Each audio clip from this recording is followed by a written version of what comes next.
5, 4, silver, 3, silver, 2, 1. Roll track silver. We are back.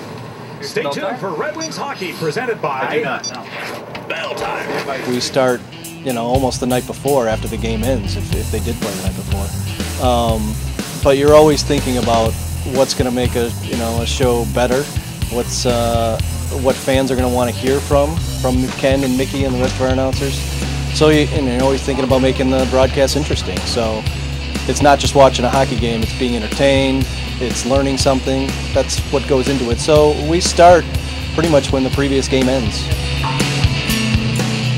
Basically, if it is a normal game at Joe Louis Arena, 7:30 start, the crew starts showing up 1:30. We load up footage. The graphics people start getting all their statistics together. The cameramen are setting up their gear. So it starts, we like to start things about 7 hours before game time even. And then we work throughout. We do take a break before the game starts, but guys are showing up at 1 o'clock and we're leaving, as the players leave at around 11:30 midnight at times. So there is a lot of time that goes on behind the scenes. People just think, you show up at 5 o'clock for a 7:30 game and flip a couple switches and you're on the air. It's nothing like that. We're here at 1 o'clock, even earlier, putting everything together. Meach doesn't shoot, gives to Bertuzzi. Now low to Meach. He spots Stewart to the middle, the shot, save!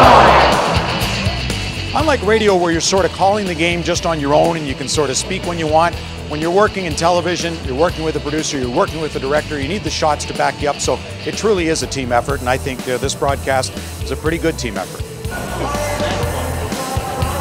Thank you. See, and they look after, I have my wardrobe people. Wardrobe's leaving now. The tie is straight. We're good to go. Reflector board. This is so I look better. I don't know if that's going to help, but apparently it does. I don't know, right? It just reflects the light off. Is that correct? This one you get really hot. This is for May and June. Brian Stone, number 32 out there for Edmonton, just back after missing 19 games with knee surgery. I've got notes on 750 players in the National Hockey League. I'll copy and paste them, move them to other teams.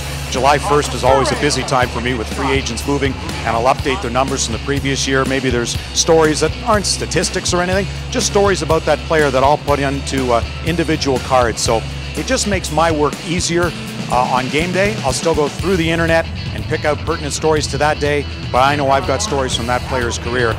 Scartini, 6'3", 228 pounds, quick shot! Surrey, and that was stopped by Howard. You don't want to give him any room, do you? He's off balance, too.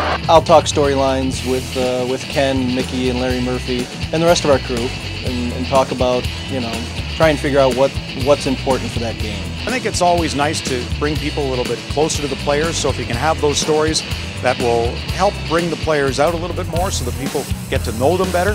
I think those are the stories we try to reach, whether it be in statistical form for a trend that's developing or just to get to know that player.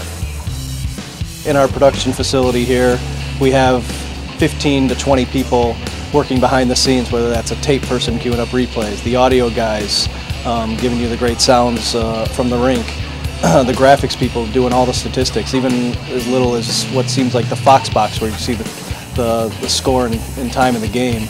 That's a person sitting in front of a computer that has to pay attention to everything during the game. So yeah, there is a lot going on behind the scenes, and everybody takes pride in what they're doing, especially with Red Wing hockey.